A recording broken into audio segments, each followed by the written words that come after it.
అవకాశం ఇచ్చిన పాస్టర్ గారికి, సంఘానికి, అలాగే ముఖ్యంగా దేవాలయానికి అందరికీ ఉన్నానండి. అయితే ఇక్కడ ఎక్కువ మంది పిల్లలు చూశాను, బాగుంది. అయితే పిల్లలు కూడా ఎక్కువ మంది కాంగో పడుతున్నారు. నాకు ఇష్టం, కాంగో పడడం అంటే చాలా ఇష్టం. కష్టపడి నేర్చుకున్నా, చిన్నప్పటి నుంచే నేర్చుకుని పడుతున్నారు అందరూ. నాకు తెలిసి ఇక్కడ ఉన్న ఆడవాళ్ళందరూ కూడా వేస్తున్నారు. నిజంగా బ్లెస్సింగ్ అది. చిన్న విషయం చెప్పుకున్నాం, పిల్లలు ఎక్కువ మంది ఉన్నారు కాబట్టి ఒక చిన్న విషయం చెప్పుకుని తర్వాత మనం అసలు వాక్య భాగంలోకి వెళ్తాం. ఓకేనా? సరే, ఇది మేబీ అందరికీ తెలిసే ఉండొచ్చు. వెంటనే చెప్పకండి, నేను కొంచెం హర్ట్ అవుతాను. కొంచెం మీరు తెలియనట్టు ఉంటే నేను కొంచెం హ్యాపీ ఫీల్ అవుతానండి. సరే, 2 పిల్లులు ఉన్నాయంట. పిల్లలు అంటున్నారు కదమ్మా, ఉన్నారు ఇక్కడ అందరూ పిల్లలు. ఓకే, 2 పిల్లులు ఉన్నాయంట. ఒక తెల్ల పిల్లి, ఒక నల్ల పిల్లి ఉందంట. తెల్ల పిల్లి నల్ల పిల్లి ఫ్రెండ్సే, కానీ ఎప్పుడు ఆ తెల్ల పిల్లి ఎప్పుడు నల్ల పిల్లిని తిడతానే ఉండేదంట. కర్రిదానా, నల్లదానా, మసిబొగ్గుదానా అని చెప్పి, ఏ జిడ్డు మోహం దానా ఇలా అని చెప్పి ఎప్పుడు తిడతానే ఉండేదంట దాన్ని. అయితే ఒకరోజు ఏమైందంటే, ఈ 2 దొంగ పోలీసు ఆడుతున్నాయంట. దొంగ పోలీసు ఆడుతుంటే వైట్ క్యాట్ పరిగెత్తుకుంటా వచ్చేసి ఓ బురదలో పడిపోయింది. బురదలో పడిపోతే ఇది దానికన్నా భయంకరంగా తయారైంది. ఈ నల్లబిల్లి కన్నా కూడా ఆ తెల్లబిల్లి ఇంకా భయంకరంగా తయారైంది. ఇప్పుడు ఆ నల్లబిల్లి ఈ తెల్లబిల్లిని ఏమంటది? నువ్వు నాకన్నా చండాలంగా ఉన్నా ఉంటదా? ఇంకా నన్ను తిట్టావు కదా, నీకు బాగా జరిగింది అంటదా? అంతేనా? ఇంకా పర్లేదు, ఇప్పుడు ఆన్సర్ చెప్పాను నేను. అందరూ తెలిసిందే అనుకుంటా, నేను పాత కదే చెప్పాను. అదేంటంటే ఏమంటదంటే మియో మియో అంటదండి పిల్ల, అంతకుమించి ఇంకేమంటదా? అవునా? ఏమంటది పిల్లి? మియో మియో అనే కదా అంటది, ఇంకా అంతకుమించి ఏమంటది? సరే, అయితే ఇది ఎందుకు చెప్పానంటే పిల్లులు వాటి భాషలో మాట్లాడతాయి. అవునా? పిల్లి పిల్లలు ఏమంటాయి? అయ్యి వాటి భాషలోనే మాట్లాడతాయి, మియో మియో. మరి కుక్క పిల్లలు బాబా ఉంటాయి. ఓకే, మరి కాకి పిల్లలు నాకు సౌండ్ వినబడతా కావు కావండి. మరి దేవుని పిల్లలు ఏమనాలి? దేవునిలాగే మాట్లాడాలి. అర్థమైందా? దేవుని పిల్లలు దేవునిలాగే మాట్లాడాలి. అంటే మీకు ఇక్కడ నేను ఈ విషయం ఎందుకు చెప్తున్నానంటే, మనకి స్వభావం అనేది ఉండాలి. ఓకేనా? మీకు ఆల్రెడీ లెంట్ మీటింగ్స్ జరుగుతున్నట్టున్నాయి. ఓకేనా? ఐ థింక్ ఇది 29వ రోజు అనుకుంటా. మన దగ్గరలో మనం గుడ్ ఫ్రైడేకి దగ్గరలో ఉన్నాం. రోజు మనం చాలా వాక్యాలు వింటున్నాం. అయితే ఇక్కడ చిన్న ప్రశ్న ఏంటంటే, రోజు విన్న వాక్యాన్ని ఎంతవరకు మనం అర్థం చేసుకుంటున్నాం అనేది ఇంపార్టెంట్. వినేసి వెళ్ళిపోవడం వల్ల ఉపయోగం ఉండదు. మా అర్థమవుతుందా? మనం విన్న వాక్యాన్ని దాన్ని మనం అప్లై చేసుకోవడం రావాలి. ఒక చిన్న స్టోరీ చెప్తాను. సో ఆ స్టోరీ ఏంటంటే, ఒక అతను ఉన్నాడు, అతనికి చాలా నాలెడ్జ్డ్ పర్సన్. అతనికి ఉన్నంత నాలెడ్జ్ ఇంకెవరికి లేదు. ఒకవేళ ఫర్ ఎగ్జాంపుల్ ఏదైనా డిసీజ్ వచ్చిందంటే అతనికి తెలిసినంత బాగా ఇంకెవరికి తెలియదు. దానికి గురించి ఏ మెడిసిన్ వాడాలో, ఎన్ని రోజులు ట్రీట్మెంట్ తీసుకోవాలో వితౌట్ ఎక్స్రే తను చెప్పగలడు. అయితే తనకు ఒక రోగం వచ్చింది. రోగం వస్తే కొంతమంది అడిగారు, ఏమైందండి మీకు అని.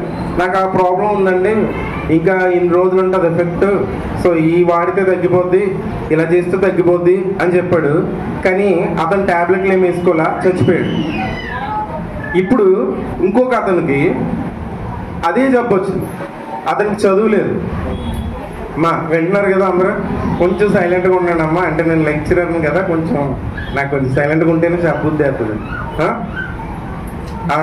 ఒక్కొక్క అతనికి, ఒక్కొక్క పల్లెటూరు అతనికి అదే జబ్బు వచ్చింది. అతనికి అది ఆ జబ్బు ఏంటో తెలియదు, ఏం వాడాలో తెలియదు. ఓ మెడికల్ షాప్కి వెళ్ళాడు. బాబు గారు కొంచెం ఏదన్నా ఒక టాబ్లెట్ ఉంటే ఇవ్వండి, నా ప్రాబ్లం ఇదే అని చెప్పాడు. ఏదో ఇచ్చాడు. ఇస్తే ఇది వేసుకున్నాడు, అతను బతికిపోయాడు. ఇప్పుడు వీళ్ళిద్దరిలో ఎవరు చేసిన పని కరెక్ట్ అంటారు? ఎవరు చేసిన పని కరెక్ట్ అంటారు? ఇందాక చెప్పాను, బాగా తెలివైన వ్యక్తి, అతనికి ప్రతిదీ తెలుసు, అతనికి చాలా నాలెడ్జ్ ఉంది. ఏ టాబ్లెట్ వేసుకుంటే వీళ్ళిద్దరిలో ఎవరు తెలివైన వాళ్ళు? ఈ చదువు లేని అతనా, చదువు ఉన్న అతనా? చదువు లేని అతను. ఎందుకనంటే అతనికి ఏం తెలియకపోయినా కూడా అతను తనకి ఏదైతే చెప్పారో అది చేశాడు. మా అర్థమవుతుందా? ఇక్కడ కూడా మన వాక్యాలు రోజు వింటూ ఉంటాం. సో నేను ఎప్పుడు వాక్యం విన్నా నేనైతే మనసులో ఒకటి అనుకుంటాను ఎప్పుడు, ఏంటంటే యేసయ్య మనతో మాట్లాడాలి అనుకుంటేనే మనం ఇక్కడ ఉంటామండి. అర్థమైందండి? యేసయ్య కొండ మీద కూర్చున్నప్పుడు అనేక వేల జన సమూహం కూర్చుంటే 12 మందిని పిలిచాడంట. కేవలం 12 మందిని పిలిచాడంట. నువ్వురా, యాకోబు నువ్వురా, పేతురు నువ్వురా, యోహాను నువ్వురా అని చెప్పి 12 పేర్లు ఏమనగా అని స్టార్ట్ అవుతుంది మన బైబిల్లో. అలాగా ఈరోజు యేసయ్య మనల్ని ఇక్కడ ఎందుకు తీసుకొచ్చాడంటే ఒక విషయం చెప్పడానికి, ఒక వాక్యం వినిపించడానికి.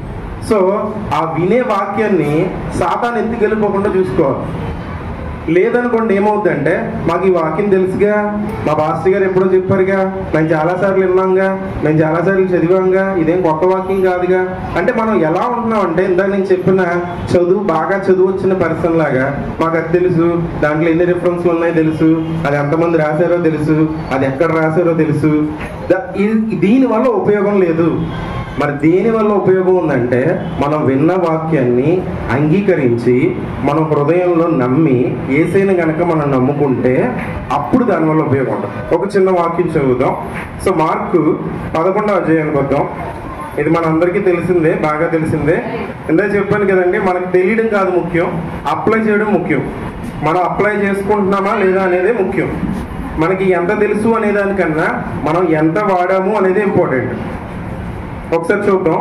మార్కు 11వ అధ్యాయం, మార్కు 11వ అధ్యాయం 12వ వచనం నుంచి చదువుదాం.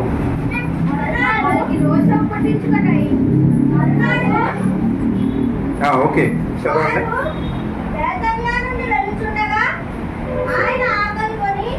ఒకసారి అమ్మా, నేను కూడా తీయలేదు. ఓకే ఇప్పుడు చెప్పండి. మార్కు 11వ అధ్యాయం 12వ వచనం నుంచి చదవండి. వారు బేతనియా నుండి వెళ్ళుచుండగా ఆయన ఆకులు కొని ఆకులు గల ఒక అంజూరపు చెట్టును దూరం నుండి చూచి దాని మీద ఏమైనాను దొరుకునేమో అని వచ్చాను. దాని యొద్దకు వచ్చి చూడగా ఆకులు తప్ప మరేమీ లేవు. అనగా అది అంజూరు పండ్ల కాలం కాదు. అందుకు ఆయన, ఇక మీదట ఎన్నటికి నీ పండ్లు ఎవరునూ తినకుందురు కాక అని చెప్పాను. ఇది ఆయన శిష్యులు విన్నది. ఓకే, తర్వాత ఓకే వేరే సువార్తలు ఉంటది. వాళ్ళు మళ్ళీ రివర్స్ లో వస్తున్నప్పుడు ఆ చెట్టు వేళ్ళు మొదలుకొని ఎండిపోవడం చూస్తారంట. ఓకే, ఇది మనందరికి బాగా తెలిసిందే. అంటే ఇక్కడ ఏం జరుగుతుందంటే, యేసయ్య బేతనియా నుండి వస్తున్నారంట. మరునాడు బేతనియా నుండి వెళ్ళుచుండగా, ఓకేనా, బేతనియా నుండి వెళ్ళుచుండగా ఇంకేమైందంట, ఆకలి అయిందంట. మా అక్కడక్కడ నేను క్వశ్చన్లు వేస్తాను, ఎవరు మాట్లాడుతున్నారు వాళ్ళు, డిస్టర్బ్ ఎవరైనా చెప్తే వాళ్ళు. ఓకేనా, నేనేదో కొంచెం అటు ఇటుగా ప్రిపేర్ ఇచ్చాను, మీరు నన్ను అసలు కన్ఫ్యూజ్ చేయగలను. సరేనా? హల్లెలూయా, హల్లెలూయా, థ్యాంక్ యూ. ఇక్కడ ఏంటంటే యేసయ్యకి ఆకలేసిందంట. ఆకలేస్తే దూరం నుండి ఒక చెట్టును చూశాడంట. ఆ చెట్టు పేరు ఏంటంటే అంజూరం. ఓకే, అయితే అంజూరం చెట్టు దగ్గరికి వచ్చి ఏమనుకుంటున్నాడంట, దాని మీద ఏమైనాను దొరుకునేమో అని వచ్చాడంట. వస్తే దాని యందు చూడగా ఆకులు తప్ప మరి ఏమీ లేవు. ఆకులు తప్ప ఇంకేం లేవంట. అయితే అది అంజూరు పండ్ల కాలం కూడా కాదంట. అందుకు ఆయన కోపం వచ్చేసి, ఇక మీదట ఎన్నటికి నీ పండ్లు ఎవరూ తినకుందురు కాక అని చెప్పాను. అలా చెప్పగానే అది ఎండిపోయిందంటాడు. ఇది మనందరికీ తెలిసిన విషయం. అయితే ఇక్కడ దీన్ని మనం ఎలా అర్థం చేసుకోవాలి? దేవుడు కూడా మన నుంచి ఎక్స్పెక్ట్ చేస్తూ ఉంటాడు. అంటే ఆ చెట్టును సృష్టించింది ఎవరు? ఆ చెట్టుకి ఆకులు ఇచ్చింది ఎవరు? ఆ చెట్టుకి ఫలాలు ఇచ్చేది ఎవరు? దేవుడే.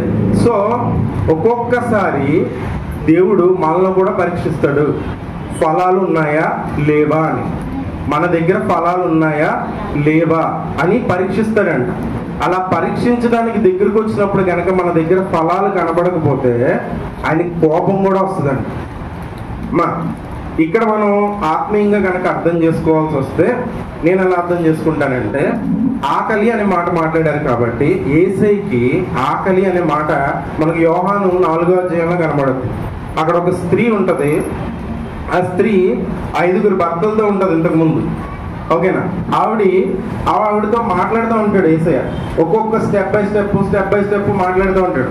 మాట్లాడుతున్నప్పుడు నేను ఇచ్చే జలం ఎప్పుడైనా తాగితే ఇక మళ్ళీ జలం అడగరు, జీవజలం ఇస్తాను నేను అంటాడు. సో అలా అన్నప్పుడు ఆవిడ ఏమంటదంటే, అయ్యా నువ్వు ప్రవక్తవని గ్రహిస్తున్నాను, అయ్యా నువ్వు మెస్సీవని గ్రహిస్తున్నాను అంట. సో ఇలా మాట్లాడుతున్నప్పుడు శిష్యులు ఆయనకి ఆహారం తీసుకురావడానికి వచ్చినప్పుడు ఆయన ఏమంటాడంటే, నాకు ఆకలిగా ఇక్కడ వేరేది ఉన్నది అని చెప్తాడు. అంటే ఇక్కడ దీని అర్థం ఏంటంటే, యేసయ్య ఆకలి ఏంటంటే సువార్తను ప్రకటించడమే. అర్థమైందండి? యేసయ్య ఆకలి ఏంటంటే సువార్తను ప్రకటించడమే. మనం ఆల్రెడీ గుడ్ ఫ్రైడే రోజున 7 మాటలు ధ్యానిస్తాం. ఎందుకని? ఆయన చివరిగా మాట్లాడిన మాట అదే అని. కానీ నిజంగా ఆయన చివరిగా మాట్లాడిన మాట ఏంటో తెలుసా? మనకి మత్తయి 28వ అధ్యాయంలో ఉంటుంది. ఏమని ఉంటుంది? మీరు సమస్త, ఒకసారి చూద్దామా? మత్తయి ప్రతి సువార్తలోనే ఎండింగ్ లో అదే ఉంటది. మత్తయి చూద్దాం ప్రస్తుతానికి. మత్తయి, కాబట్టి మీరు వెళ్ళి సమస్త జనులను శిష్యులుగా చేయుడి, తండ్రి యొక్కయు కుమారుని యొక్కయు పరిశుద్ధాత్మ యొక్కయు నామములోనికి బాప్తిస్మిచ్చుచు ఏ సంగతులు ఆజ్ఞాపించుదునో వాటన్నిటినీ గైకొనవలనని వారికి బోధించును. అయితే ఇక్కడ ఏం చెప్తున్నారంటే యేసయ్య, మీరు ఇక్కడి నుంచి వెళ్ళి సమస్త జనులను శిష్యులుగా చేయండి అంటున్నాడు.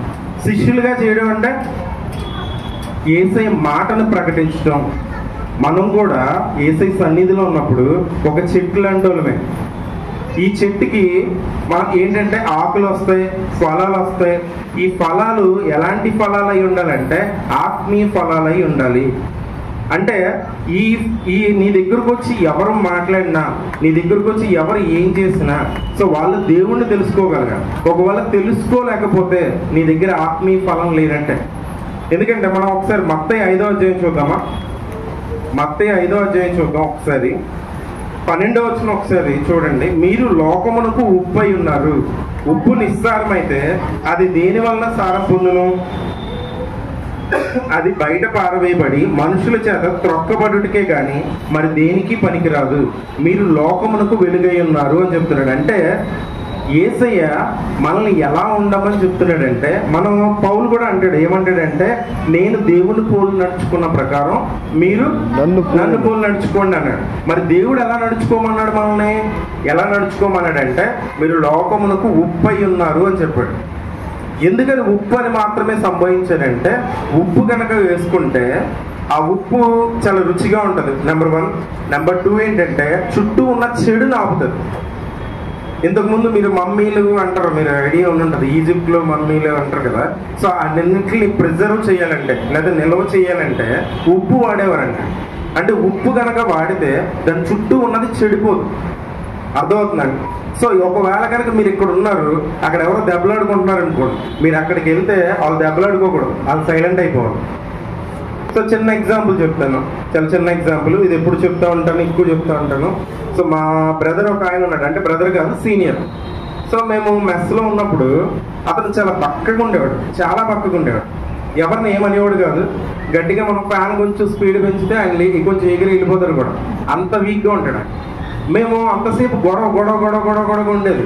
బాయ్స్ హాస్టల్ అంటే మీకు ఐడియా ఉండుంటుంది. సో లంచ్ టైంలో గట్లు కొట్టడం లేకపోతే కంచాలు కొట్టడంలో ఉండేది. ఆయన ఎక్కడో వస్తున్నాడంటే ఇక్కడ సైలెంట్ అయిపోయేవాళ్ళు, సైలెంట్ అయిపోయి అలా కూర్చునేవాళ్ళు. అతను భోంచేసి అతను ఒక్కడే కూర్చునేవాడు, అతని పక్క మేము ఎవరో వెళ్ళేవాళ్ళం కదా ధైర్యం చేసి. ఒకవేళ పొరపాటున ఏమైనా శబ్దం వినబడి మా వైపు చూసాడే అనుకో, తమ్ముడు బాగున్నావా, ప్రేయర్ చేసుకుంటున్నావా అని అడుగుతాడేమో అని భయం. ప్రేయర్కి వస్తావా అని అడుగుతాడేమో అని భయం. నిజానికి అతను ఏమీ అన్నాడు, కానీ అతను చూడగానే సైలెంట్ అయిపోతాం. అంటే ఇక్కడ ఏం చెప్తున్నానంటే, దేవుడు మనల్ని ఎలా ఉంచాడంటే ఒక వృక్షంలా ఉంచాడు. మనల నుంచి దేవుడు ఒకటి ఎక్స్పెక్ట్ చేస్తున్నాడు, ఒక ఫలాన్ని ఆశిస్తున్నాడు. ఆయన ఆకలి తీర్చమంటున్నాడు. ఆయన ఆకలి తీర్చడం అంటే ఏంటంటే ఆయన మాటలు ఇతరులకు ప్రకటించడం. మీరు అనొచ్చు, నాకేం రాదండి, నాకేం తెలియదండి, నాకేం చెప్పాలో తెలియదు. ఇక్కడ ఉన్న వాళ్ళు ఎంతమంది యేసయ్యను దేవుడి కింద అంగీకరిస్తున్నారు? Please raise your hand. ఇక్కడ ఉన్న వాళ్ళు యేసయ్యని దేవుడని ఎంతమంది అంగీకరిస్తున్నారు? ఒకసారి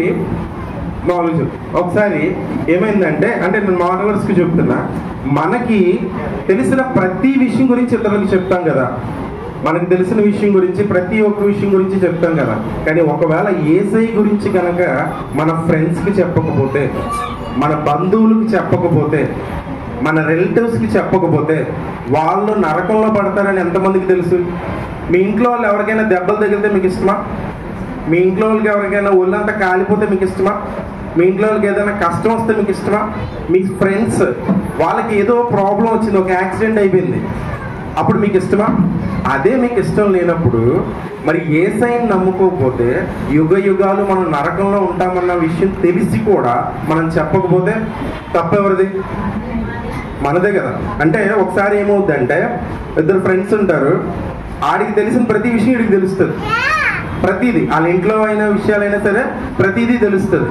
ఓకే, అయితే ఒకసారి ఏమవుతుందంటే వీళ్ళిద్దరు బైక్ మీద వెళ్తుంటే ఒక యాక్సిడెంట్ అయిపోద్ది, ఇద్దరు చచ్చిపోతారు. అయితే పరలోకం నుంచి దేవదూతలు వచ్చి ఒక అబ్బాయిని తీసుకెళ్ళిపోతారు. ఎవరైతే యేసయ్యని నమ్ముకున్నాడో ఆ అబ్బాయిని తీసుకెళ్ళిపోతారు. ఇంకొక అబ్బాయిని నరకంలోకి తీసుకెళ్ళిపోయి అగ్నిలో కాల్చేస్తూ ఉంటారు. అతను చరిత్ర అంతా తిప్పుతూ ఉంటారనమాట. తిప్పుతా ఉంటే అతను కొంతమంది వచ్చి కరపత్రికలు ఇచ్చారు, అతను కొంతమంది వచ్చి పాస్టర్లు చెప్పారు, దేవుడిని నమ్ముకోమని చెప్పారు, మంచిగా ఉండమని చెప్పారు. ఇతను చేసిన చెడు పనులు మంచి పనులు అన్నీ కనబడుతున్నాయి. అయితే ఇతనితో పాటు వీళ్ళిద్దరూ కలిసి ఉన్నప్పుడు వీళ్ళ ఫ్రెండ్ ఏమో చర్చికి వెళ్ళేవాడు, వీళ్ళ ఫ్రెండ్ ఏమో బైబిల్ చదువుకునేవాడు, వీళ్ళ ఫ్రెండ్ ఏమో యేసయ్యని నమ్ముకునేవాడు. అయితే దూరం నుంచి చూస్తే వాళ్ళ ఫ్రెండ్ ఏమో చక్కగా పరలోకంలో హాయిగా ఉన్నాడు. ఓకేనా? ఇది నేను చెప్పేది అబద్ధం కాదండి, ఇది నిజమే, బైబిల్లో ఉన్న స్టోరీయే. ఇది పేర్లు మార్చి చెప్తున్నాను అంతే. ఓకే, అయితే కొంచెం రెస్ట్ ఇచ్చారంట. ఇస్తే మనం కాసేపు ఎండలో తిరిగి వస్తే వెంటనే చేసే పని ఏంటి? ముందు వాటర్ తాగుతాం కదా. అవి వాటర్ ఎలా ఉన్నాయి? కూల్గా ఉంటే చాలు. ఈ సమ్మర్లో మనం ఏదైనా తాగేస్తాం. అంటే మనకు వేడి ఎక్కువైపోయినప్పుడు మనకు దాహం ఎక్కువ అవుతుంది.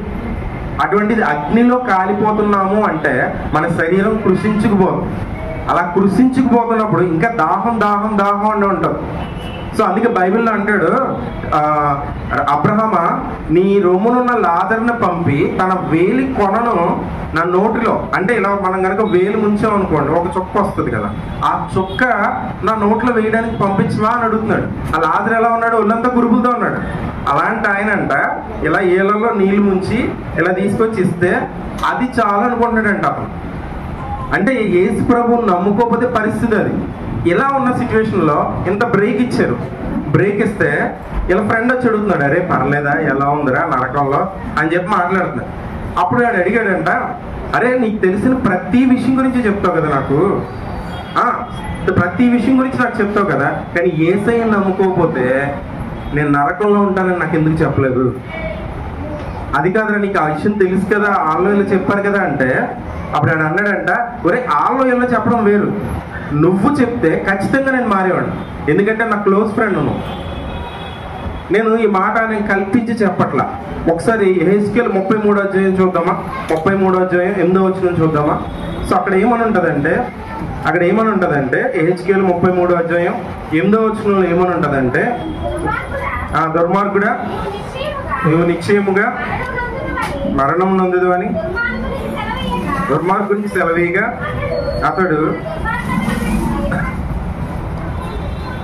దుర్మార్గతను విడిచి జాగ్రత్త పడినట్లు నీవు ఆ దుర్మార్గునికి ఆ మాట తెలియజేని అలా ఆ దుర్మార్గుడు తన దోషమును బట్టి మరణము నొందును గాని అతను ప్రాణము గూర్చి ఎవరిని విచారణ చేస్తాడంటే అక్కడ ఉన్న చదువుతారా, నిన్ను విచారణ చేస్తాడు. అంటే ఎవరిని? మనల్నే. క్లియర్గా చెప్తున్నానండి, ఈ వచనం అర్థం చెప్తున్నాను. ఒక అతను ఉన్నాడంట, దుర్మార్గుడు ఉన్నాడంట, ఓ తాగుబోతాడు అవనండి, ఓ తిరుగుబోతాడు అవనండి, లేదా దొంగతనాలు చేసేవాడు అవనండి, లేకపోతే దేవుడిని నమ్ముకొని విత్తవనివ్వండి, ఎవరైనా కానివ్వండి. అతని దగ్గరికి వెళ్ళి నువ్వు నా మాట సెలవు ఇవ్వకపోతే అతను చచ్చిపోతాడు. అతనుకున్న ప్రాబ్లం బట్టి మందులు రోజు తాగి చచ్చిపోతాడు, లేదా సిగరెట్లు కాల్చి చచ్చిపోతాడో, లేకపోతే తన టైం అయిపోయి చచ్చిపోతాడో, ఎప్పటికప్పుడు చచ్చిపోతాడు. కానీ అతని విషయంలో నిన్ను దోషిగా ఎంచుతాను అంటున్నాడు. ఎందుకని? నువ్వు చెప్పలేదు కాబట్టి. అది ఒకవేళ చెప్పావు, నువ్వు వెళ్ళి చెప్పావు, రే బాబు నువ్వు యేసుప్రభుని నమ్ముకో, యేసుప్రభుని నమ్ముకుంటే నువ్వు ఇలా ఉండాలి అని చెప్పావు. నువ్వు చెప్పినా ఆడు మారలేదనుకోండి, దాని విషయంలో దేవుడు ఏమన్నాడంట. కానీ చెప్పకపోతే మాత్రం దేవుడు లెక్క అడుగుతాడు. ఇప్పుడు ఒక్కసారి పరీక్షించుకుందామా? మనకున్న బంధువుల్లో, మనకున్న స్నేహితుల్లో, మన చుట్టూ ఉన్న వాళ్ళలో మనం ఎప్పుడు ఎంతమందికి చెప్పాం? ఎప్పుడైనా ఒక్కసారైనా నీకేం తెలుసు? అయ్యి బాబు నాకేం తెలియదండి. అదే చందన బ్రదర్స్లో డిస్కౌంట్ ఉందంటే చెప్తామా? సీరియల్లో అదేదో జరిగిందంటే చెప్తామా? అదేదో ఊర్లో జరిగిందంటే ఇలా జరిగిందంటే గంటల తరబడి చెప్తామా? కానీ మరి యేసయ్య గురించి నాకు చెప్పడానికి నిజంగా ఏం తెలీదా? మనకి నిజంగానే అసలు ఏమీ తెలీదా? నిజంగానే ఏమీ తెలీదా? అక్కడ ఒక్క విషయం గుర్తుంచుకోండి, ఒక్కొక్కసారి ఒక మాట మనం అనుకుంటాం దీనివల్ల ఏంటి ఉపయోగం, కానీ ఒక్కొక్కసారి ఆ మాట ఇతరులకి రక్షణ కలిగించవచ్చు. అదవుతుందండి. ఒకవేళ దేవుడు కూడా మన దగ్గరకు వచ్చి మనల్ని ఈరోజు పరీక్షిస్తే, అంజూరపు చెట్టును ఎలా అయితే పరీక్షించాడో దాని దగ్గర ఫలాలు ఉన్నాయా లేవా, ఎప్పుడు పరీక్షించాడంట? ఇంకా గొప్పతనం ఏంటంటే అది అంజూరపు కాయలు కాసే కాలం కాదంటే అప్పుడు పరీక్షించాడంట. అసలు ఆ టైంలో అంజూరపు చెట్టు ఫలాలే ఉండవు, ఆ విషయం దేవుడికి తెలుసు. అయినా కూడా ఫలాలు ఎక్స్పెక్ట్ చేశాడంట. మరి ఇది లాజికల్గా మీకు తప్పు అనిపించట్లేదా? యాక్చువల్గా ఇంకొకటి ఉంటుంది, ఏంటంటదంటే కారు ఫలాలు కాస్తుందంట. అంటే అంజూరపు చెట్టు దాని టైంలో ఒక ఫలాలు కాస్తే దాని టైం కాని టైంలో వేరే ఫలాలు కాస్తుందంట. అవి కూడా లేవంట దాని దగ్గర. మీకు అర్థమయ్యేటట్టు చెప్తా. మామిడి చెట్టు దగ్గర మామిడికాయలు కాస్తాయి కదా, ఐ థింక్ ఎండాకాలంలోనే కాస్తాయి అనుకుంటా, నాకు పెద్దగా ఐడియా లేదు. ఎండాకాలంలో కాస్తాయి. అదే మనం శీతాకాలంలో ట్రై చేస్తే మామిడి చెట్టు దగ్గరికి వెళ్ళి ఉండవు. కొన్ని ఫ్రూట్స్ ఏంటంటే ఆ సీజన్లోనే ఉంటాయి. అలాగే అంజూరపు చెట్టుకి టైంలో అంజూరపు చెట్టు మంచి ఫలాలు వస్తాయి. దాని టైం కాని టైంలో కారు ద్రాక్షలు అంటే కారు ఫలాలు ఉంటాయి, అంటే కొంచెం చేదుగా ఉంటాయి. అలాంటి ఫలాలైనా కాస్తాయి. అయితే దేవుడు అంట మన దగ్గర నుంచి ఫలాలు ఎక్స్పెక్ట్ చేస్తానంట. మరి అలాంటి ఫలాలు ఏంటో ఒకసారి చూద్దాం. ఒకసారి గలతీ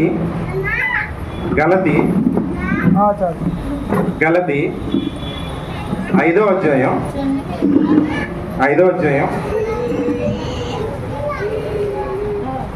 మీ అందరూ బాగానే తిప్పేస్తున్నట్టున్నారు బైబిల్, నేను తెప్పలే పోతున్నాను.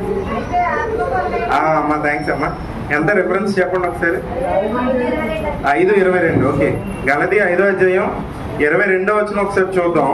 అయితే ఆత్మ ఫలమేమనగా, ఫలాలేమనగా అన్నాడా? ఫలమేమనగా ఏంటో చూడండి ఒకసారి. ప్రేమ, సంతోషం, సమాధానం, దీర్ఘశాంతం, దయాలుత్వం, మంచిదనం, విశ్వాసం, సాత్వికం, ఆశా నిగ్రహం. సో ఇవన్నీ కూడా ఏంటంటే ఆత్మీయ ఫలాలు అంటాడు. ఇవన్నీ కూడా దేవుడు మన నుంచి ఎక్స్పెక్ట్ చేస్తున్నాడు. ఒకవేళ కనుక మన దగ్గర ఆత్మీయ ఫలాలు లేవనుకోండి, వేరే ఫలాలు ఉన్నట్టే కదా. ఒకసారి పైకి చదువుదాం, 19వ వచనం చదవండి ఒకసారి. శరీర కార్యాలు ఉంటాయంట. అవేంటేంటి? జారత్వం, అపవిత్రత, కాముకత్వం, విగ్రహారాధన, వ్యభిచారం, ద్వేషం, కలహం, మత్సరం, క్రోధం, కక్షలు, భేదాలు, విమతములు, అసూయలు, మత్తదులు, అల్లరితో కూడిన ఆటపాటలు మొదలైనవి. అంటే ఒకవేళ కనుక మన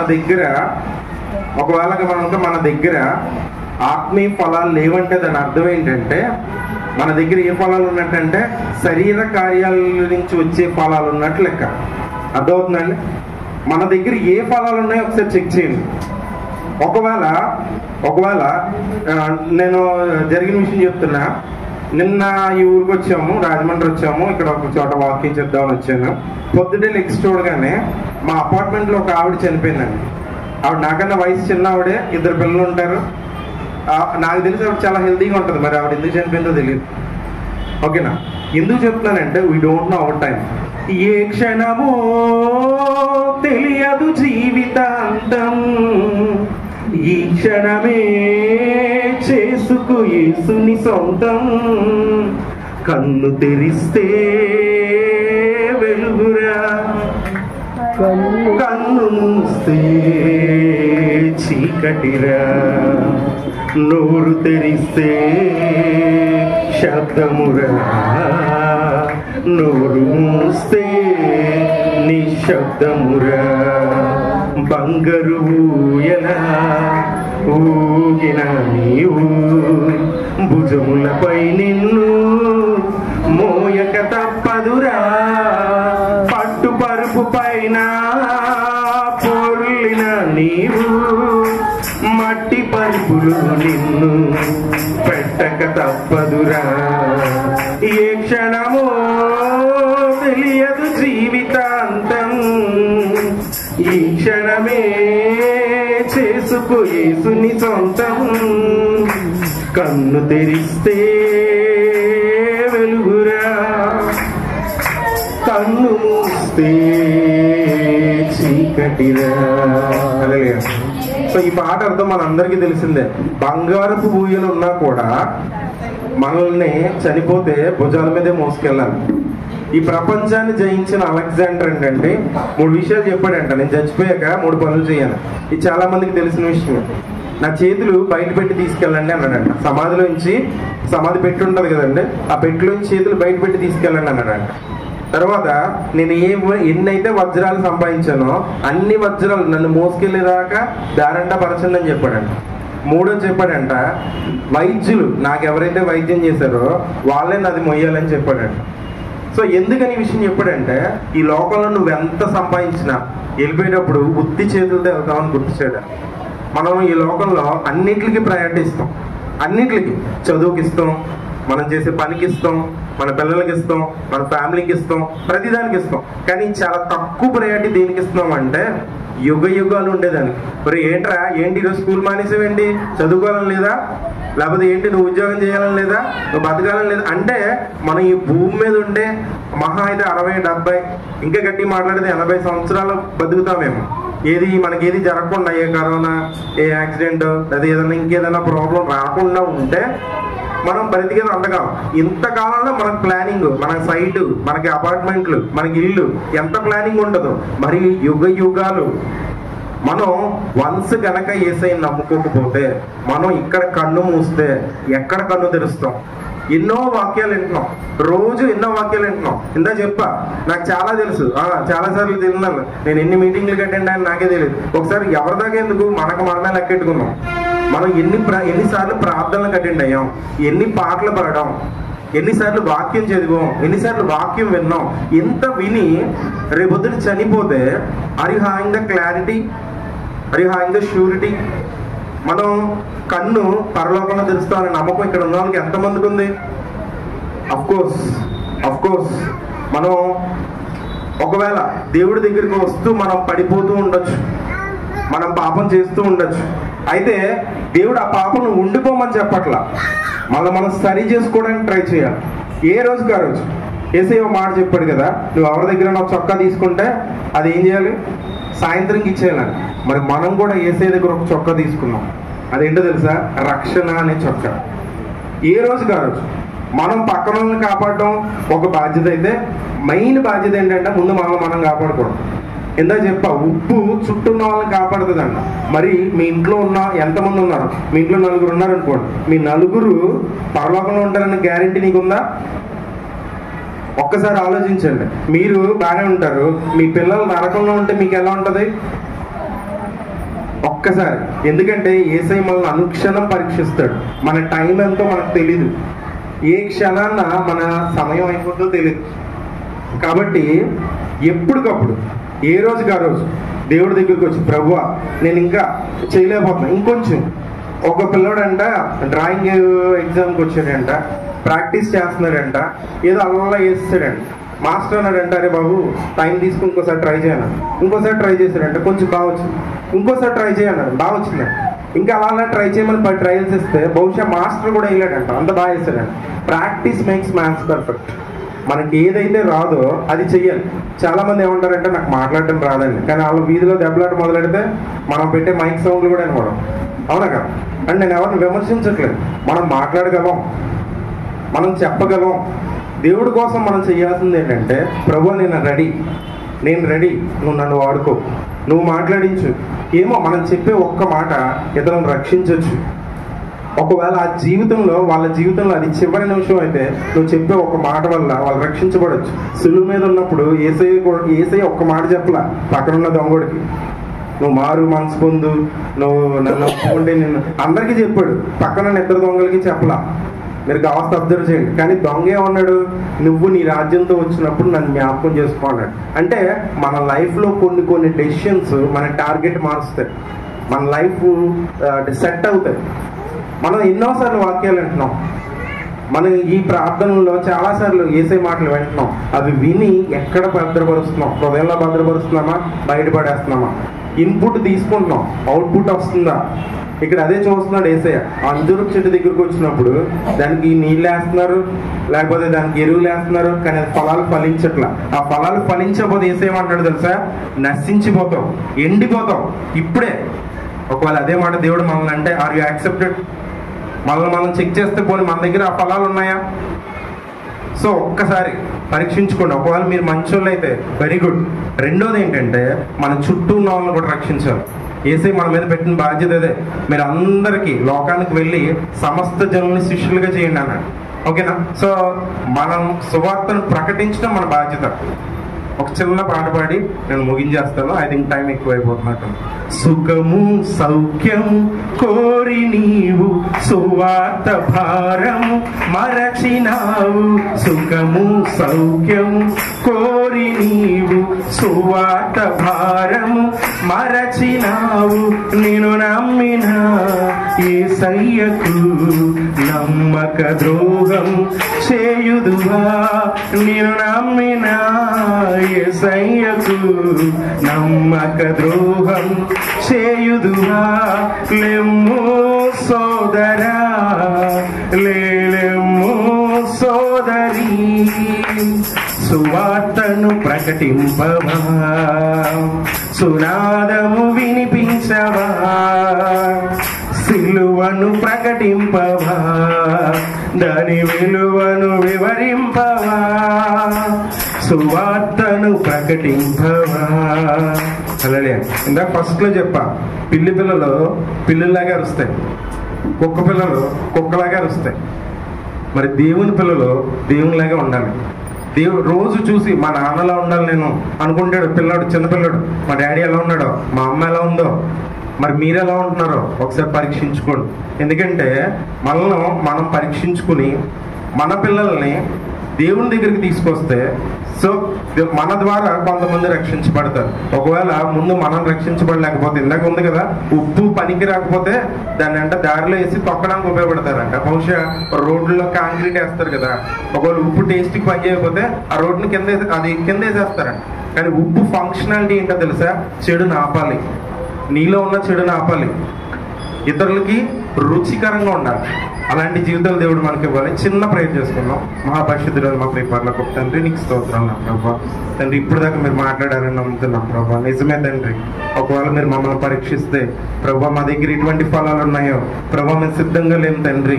ప్రభా తండ్రి విన్న మాటలను ప్రభు దుష్టుడికి వెళ్ళిపోకుండా ప్రభా నీకు ఇష్టంగా జీవించడం మాకు నేర్పించండి ప్రభు. ఉప్పు వల్లే ప్రభా తండ్రి తండ్రిలో చుట్టూ ఉన్న చెడును ఆపడానికి ప్రభా, ఇతరులతో ప్రభు రుచిగా సంభాషించగలడానికి ప్రభా మాకు సహాయం దయచేయండి. ఇతరులకి రక్షణ ప్రకటించగలిగి నీ బిడ్డలుగా మేము అందరూ ఉండగలడానికి సహాయం దయచేయమని, తప్పులుంటే మన్నించమని పరలోకంలో వేస్తున్నాం.